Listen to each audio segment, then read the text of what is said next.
Eh bah allez, rebelote, ça recommence encore et encore. Alors, la question qu'on se pose tout de suite, c'est est-ce que le pattern est-il respecté?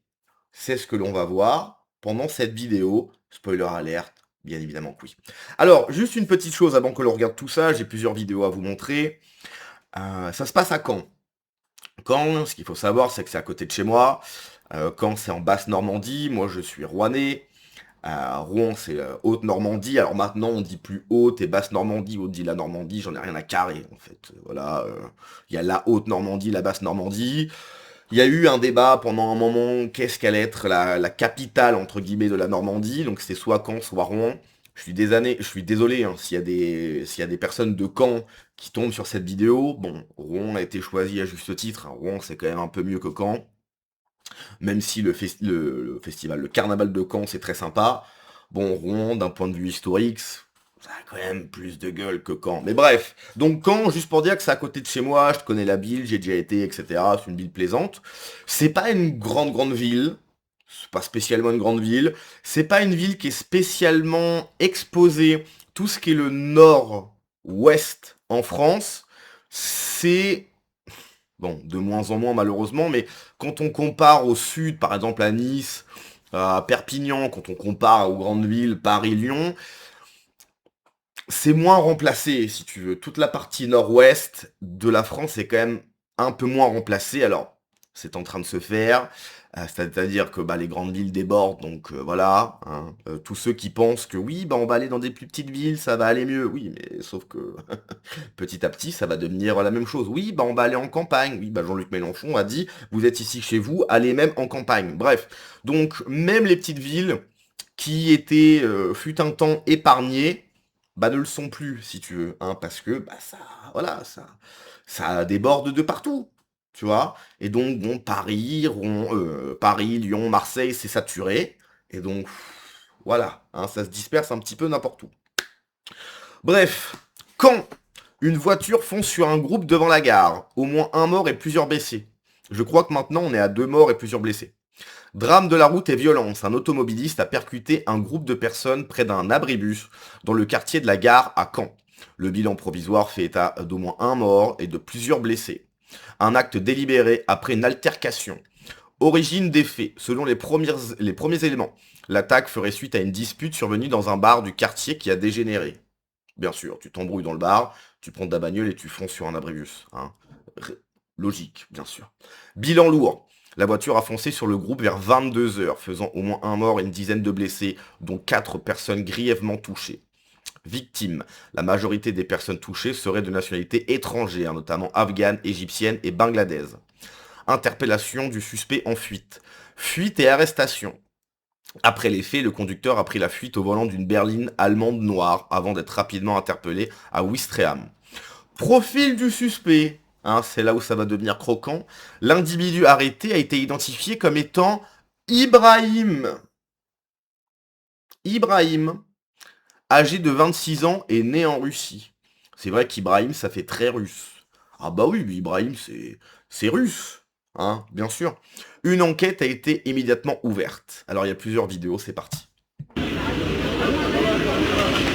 Alors là, j'imagine déjà les titres, si tu veux, des médias français. Un russe fonce, voilà, attentat russe sur le territoire, etc. Non, la Russie n'a absolument rien à voir avec cette histoire. C'est Ibrahim I, hein, qui soit né en Russie, qui soit né au Groenland, qui soit né n'importe où, ça ne change rien.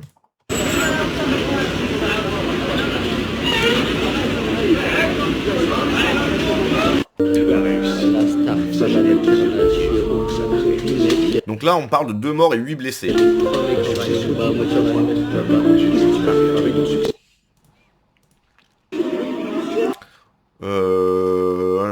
Le drame a fait un mort, 10 blessés. Bon, ça on l'a vu.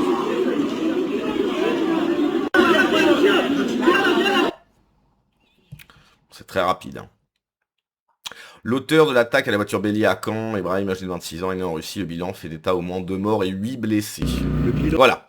Donc ça, c'est la vidéo qui est un peu plus intéressante, entre guillemets, hein, même si c'est une information triste, quoi. Ce mercredi 26 août 2026, un drame s'est produit devant la gare de Caen vers 22h30. Bon, ça, on l'a déjà vu, je vais pas me répéter. Donc ça, c'est peut-être le maire. Ah non, c'est le préfet, pardon, le préfet du Calvados, David Clavière, a dressé un premier bilan du drame et évoqué les tout premiers éléments de l'enquête. Est lourd. La faute des Russes, de Manin-Stem ou Bamako. Parce que nous avons un décédé, 7 personnes en urgence absolue, 3 personnes en urgence relative, dont 8 ont été orientées sur le CHU, d'autres dans d'autres structures hospitalières. Évidemment, ce bilan peut évoluer, et pour l'instant, je le dis, un seul décédé, puisque j'ai vu certaines informations qui faisaient état de 2, ce n'est pas le cas. Nous avons un seul décédé, c'est déjà un bilan évidemment extrêmement lourd. Ce que l'on peut dire sur la personne qui a été interpellée et qui est suspectée donc d'avoir commis ce fait très grave, c'est une personne d'origine russe, qui est née en Russie, qui n'est pas connue des services Non, il n'est pas russe, il s'appelle Ibrahim, il n'y a rien à voir. de renseignement, qui est connu des services de police uniquement pour des délits routiers. Ne dirigeons aucune piste, mais il n'est pas connu des services de renseignement, que ce soit des renseignements territoriaux ou de la DGSI, ça c'est un point extrêmement important. Sur les circonstances en tant que telles, les services de police exploitent en ce moment des vidéos, il y a beaucoup de vidéos, il y a un système de vidéo de la ville, vous le savez, la RATP, donc nous aurons des éléments sur ce qui s'est passé. À ce stade, c'est trop tôt pour le dire. En tout cas, ce dont nous sommes sûrs, c'est cette voiture qui a foncé délibérément sur des personnes qui étaient sur la voie publique.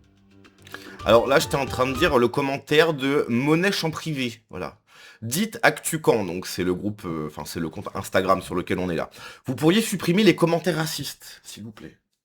D'accord? C'est complètement immoral. Donc pour lui, le plus grave, c'est les commentaires racistes. Hein, le fait qu'un mec fonce sur des gens, oh, ça arrive, on est en France, en même temps c'est un petit peu le western. Hein. Par contre, les commentaires racistes, c'est immoral. Hein.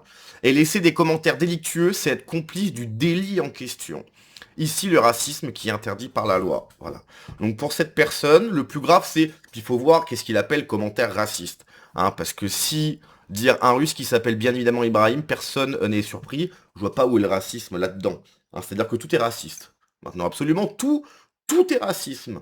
Hein, tu dis, bah en fait, le gars, il s'appelait comme ça. Oui, mais il faut pas le dire parce que c'est raciste. Les gars, il faut doser un petit peu. Hein. Il a foncé sur des personnes étrangères, notamment afghanes, égyptiennes, Bangladesh. Arrêtez vos fantasmes là. Et donc, c'est quoi le rapport? Là, tu lui fais plaisir. Ah, encore Monèche en privé, en lui indiquant que des personnes racisées ont été touchées. Non mais en fait, là, la question, là, c'est pas qui a été touché. La question, c'est qui a fait l'acte. La personne qui a fait l'acte, c'est Ibrahim. C'est tout. Nous, on dit rien de plus. Ce qui est la vérité. Voilà. Donc la personne qui a fait cet acte s'appelle Ibrahim. C'est tout. Après, les gens tirent les constats qu'ils souhaitent. Hein. Voilà ce qui nous attend et que les filles de plus en plus attaquent voiture, bélier, attaquent couteau. Bon, ils ont pas besoin de la France insoumise, mais oui, c'est sûr qu'après, oui. Mais pourquoi citer l'origine? Il est de nationalité... Mais mort de rire, pourquoi citer l'origine? Il est de nationalité française et donc français. Mais non, il est... Oh, voilà, vache. Polo, t'es à côté de tes pompes, là. Il est de nationalité française, il est né en Russie, il s'appelle Ibrahim. Non, mais il est français. Waouh, mec, t'es chaud, toi. Non, il était en situation régulière, mais pas de nationalité française, il me semble. Bah non, Crétin, il est pas fronté, c'est un russe nommé Ibrahim. Oh là là là là là là là là, le niveau du mec, catastrophe, toi. Sauf à, sauf à lâcher le mot russe, l'argent public ne s'est pas fait. C'est certainement un déséquilibré, oui, bien sûr, bien sûr. Et surtout, très important, il faut qu'il reste sur le territoire français. Il faut qu'il reste sur le territoire français. Hein. Un homme est décédé et c'est là le drame. Je suis d'accord. Je ne voudrais pas être de la famille qui recevra cette terrible nouvelle. Je suis d'accord. Au lieu d'être haineux, je vois pas de quelle haine tu parles. Essayez de faire preuve de compassion. Je suis autant attristé par la mort de cet homme que par les commentaires que je viens de lire. Donc quand tu es autant attristé par des commentaires que par le décès d'un homme, c'est que t'as un grain en fait, hein, Hélène. Hélène Lenoir, t'as un grain. Être autant attristé par des commentaires sur Instagram que par le décès d'un homme, c'est que t'as un problème. Faut doser, Hélène. Hein, et à un moment donné, il y a quand même une hiérarchie de ce qui est plus grave que d'autres. hein. Tout n'est pas comparable, si tu veux, entre des commentaires sur Instagram. Des commentaires, je suis désolé, hein. Il n'y a rien de choquant là dans les commentaires, il n'y a pas d'appel au meurtre, etc. Il y a pas tout ça. D'ailleurs, l'appel à la violence et l'appel au meurtre, ça vient de façon systématique du camp de la gauche, hein, si tu veux. Donc là, je vois pas de commentaires choquants, si tu veux. Non, non, voilà. Donc le mec dit oui, bah le gars en fait il s'appelle Ibrahim, et bah juste dire ça pour elle c'est aussi grave que la personne qui est décédée. Faut doser, Hélène. Faut doser, hein. La garde de camp la nuit, quoi. Je vois pas le rapport. Il faut serrer la vie. C'est sérieusement des gens qui ont souffert pour nous libérer. Vous pensez que les survivants des bordements rêvent de ça pour leurs petits-enfants? Pour leurs enfants, c'est pas faux. Ça craint partout dans ce pays. Nous sommes en insécurité partout. C'est vrai. Elles sont où les forces de l'ordre dans cette ville? Terrible. On devra bientôt vivre dans une bulle. Bah c'est sûr que si personne se réveille, ça va être ça, hein. Pensez aux victimes et expulsions. Oui, c'est vrai que c'est pas bête, ça.